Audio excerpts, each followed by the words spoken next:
जय श्री श्याम, जय मनोना धाम। आप सभी श्याम भक्तों का स्वागत है एक नई वीडियो में एक ताजा अपडेट के साथ। तो जो भक्त 11 नवंबर से लेके 15 दिसंबर तक आ रहे हैं वो हो जाएं सावधान, क्योंकि दोस्तों महाराज जी कब से कब तक धाम पर बैठेंगे और कब से कब तक धाम पर नहीं बैठेंगे आपको जानकारी नहीं है।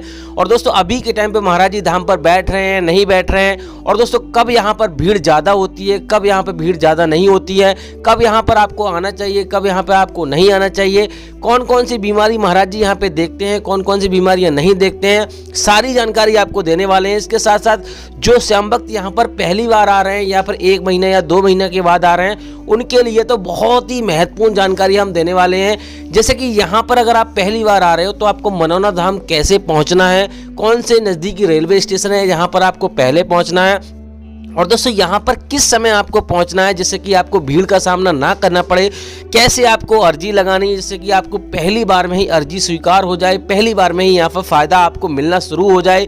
क्योंकि दोस्तों यहाँ पे लोग आते तो बहुत सारे हैं और यहाँ पर काम भी बहुत ज़्यादा बनते हैं, लेकिन जो सही नियमानुसार करता है, सारे काम ठीक प्रकार से करता है, उसको पहली बार में ही फ़ायदा हो जाता है।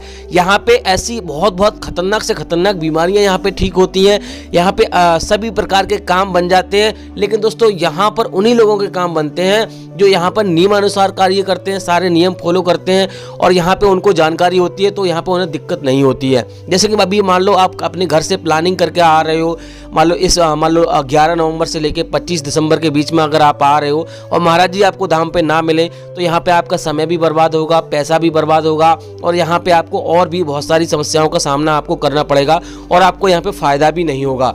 तो इससे बचने के लिए आपको बस करना क्या होगा, वीडियो को शुरू से लेके एंड तक देखना है, स्किप करना नहीं है, बिल्कुल भी काटना नहीं है, बीच में छोड़ के नहीं जाना है, आपको पूरी जानकारी देंगे। और दोस्तों यहाँ पर और भी बहुत सारी महत्वपूर्ण जानकारी देंगे, कहाँ पे आपको स्नान करना है, कहाँ पे आपको खाना खाना है, कहाँ पे आपको फ्री में ठहरना है, कहाँ पे आपको पैसा दे के ठहरना है, कैसे आपको टोकन प्राप्त करना है जिससे कि आपको लाइन में ना लगना पड़े। तो सारी महत्वपूर्ण जानकारी इस वाली वीडियो में हम आपको देने वाले हैं। तो चलिए दोस्तों वीडियो को शुरू करते हैं। सबसे पहले जान लेते हैं कि ये मनोना धाम पड़ता कहाँ है। देखो दोस्तों मनोना धाम उत्तर प्रदेश राज्य के बरेली जिला में पड़ता है। आंवला इसकी तहसील है और सबसे नज़दीकी रेलवे स्टेशन 2 ही पड़ते हैं, आंवला और बरेली। बरेली इसका सबसे बड़ा स्टेशन है, यानी कि यहाँ पर मात्र आने का यही एक मान लो अगर ट्रेन से आ रहे हो, किसी से आ रहे हो तो आपको बरेली ही आना है। अगर आप यहाँ पर अपनी गाड़ी से आ रहे हो या फिर बाइक से आ रहे हो तो आप यहाँ पर आंवला आ सकते हो। आंवला सबसे ज़्यादा नज़दीकी रेलवे स्टेशन है और सबसे नज़दीकी यहाँ पे कस्बा है। तो आपको यहाँ पे अगर आप ट्रेन से आ रहे हो तो बरेली आपको आना है, बरेली से आपको ट्रेन से आ सकते हो, कोई दिक्कत वाली बात नहीं है। लेकिन दोस्तों अगर आप यहाँ पे मान लो रात में पहुँचते हो, ट्रेन आपको अवेलेबल नहीं हो पाती है, तो आप गाड़ी भी कर सकते हो और रोडवेज बस से भी आ सकते हो। रोडवेज बस भी यहाँ पे अवेलेबल है। आप क्या कर सकते हो दोस्तों, यहाँ पे सीधा रोडवेज से आ सकते हो, अपनी गाड़ी से आ रहे हो तो सीधा आंवला आ सकते हो। आंवला आते ही आपको किसी से मालूम करना है कि भैया मनोना धाम हमें जाना है, तो मनोना धाम के लिए आपको ऑटो रिक्शा, ई रिक्शा आपको मिल जाएंगे। अगर आप अपनी गाड़ी से हो तो आपको यहाँ पर बिसौली और बजीगंज वाले रोड पे से दोनों में से एक पर आना है, क्योंकि दोस्तों यहाँ पर आपको दोनों ही रोड पे ये मनोना धाम आपको मिल जाता है। अब दोस्तों बात कर लेते हैं यहाँ पे आपको कौन से समय में आपको पहुंचना चाहिए जिससे कि आपको भीड़ का सामना ना करना पड़े। देखो दोस्तों अगर यहाँ पे आप सुबह 4 बजे से लेके सुबह 6 बजे या 7 बजे तक यहाँ पर पहुंच जाते हो तो आपको यहाँ पे एक ही दिन में दर्शन हो जाएंगे। और दोस्तों वैसे तो यहाँ पर बहुत सारे भैया पूछते हैं कितना समय लगता है, तो हम आपको बता दें कोई निश्चित समय नहीं होता है।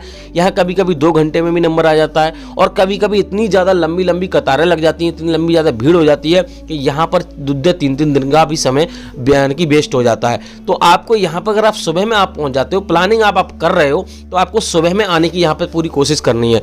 सुबह में अगर आप पहुँच जाओगे, सबसे पहले आपको क्या करना है, यहाँ पर आपको स्नान करना है। स्नान आप नहीं कर सकते हो तो आप हाथ मुँह धोकर आराम से यहाँ पर श्याम जल की बोतल आपको खरीदनी है और 51 रुपए से प्रसाद शुरू हो जाता है, प्रसाद आपको खरीदना है और अर्जी फॉर्म भी आपको खरीदना है और 10 रुपए का धागा भी आपको खरीदना है जो मन्नत मांगते समय आपको बांधना है।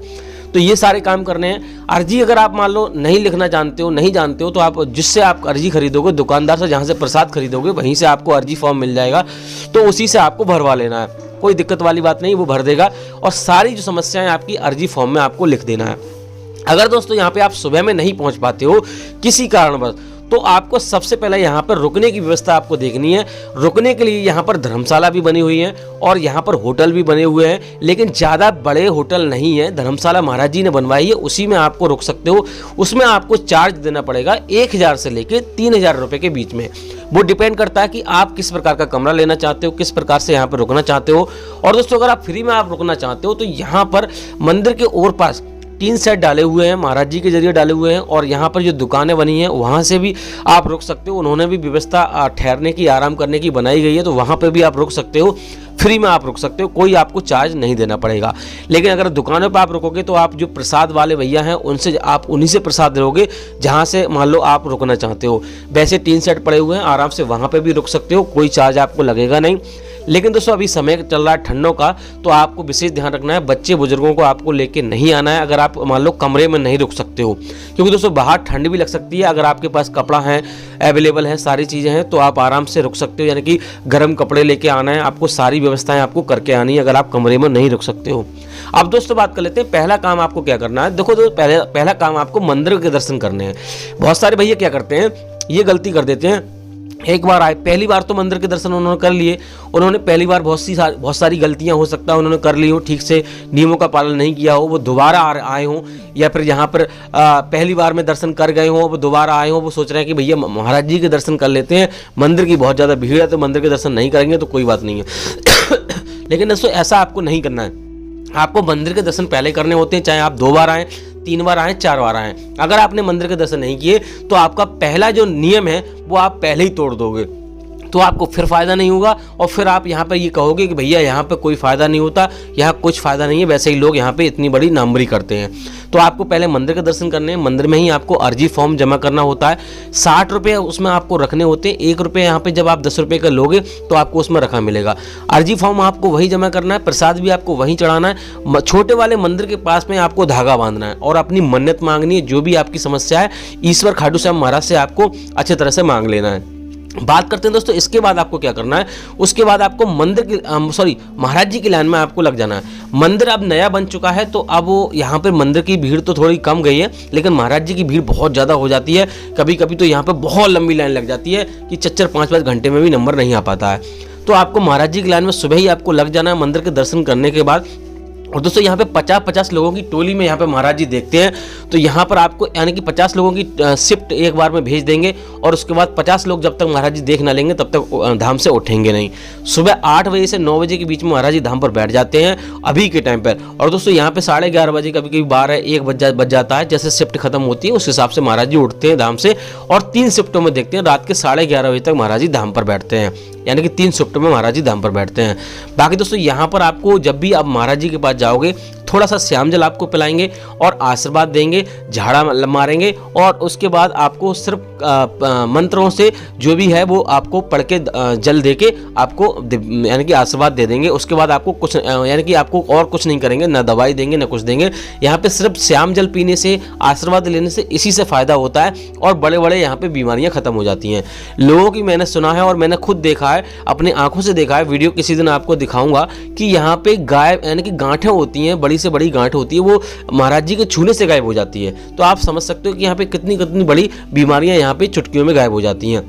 लेकिन शर्त यह है कि यहाँ पर आपको सच्चे मन से आपको अर्जी लगानी है, सारे काम सच्चे मन से करने हैं। अब दोस्तों बात करते हैं यहाँ पर आपको और क्या क्या सावधानी आपको बरतनी है। देखो दोस्तों आपको हम बता दें, श्याम जल जो आप लेके जा रहे हो कभी भी आपको ऑनलाइन आपको नहीं मंगाना है।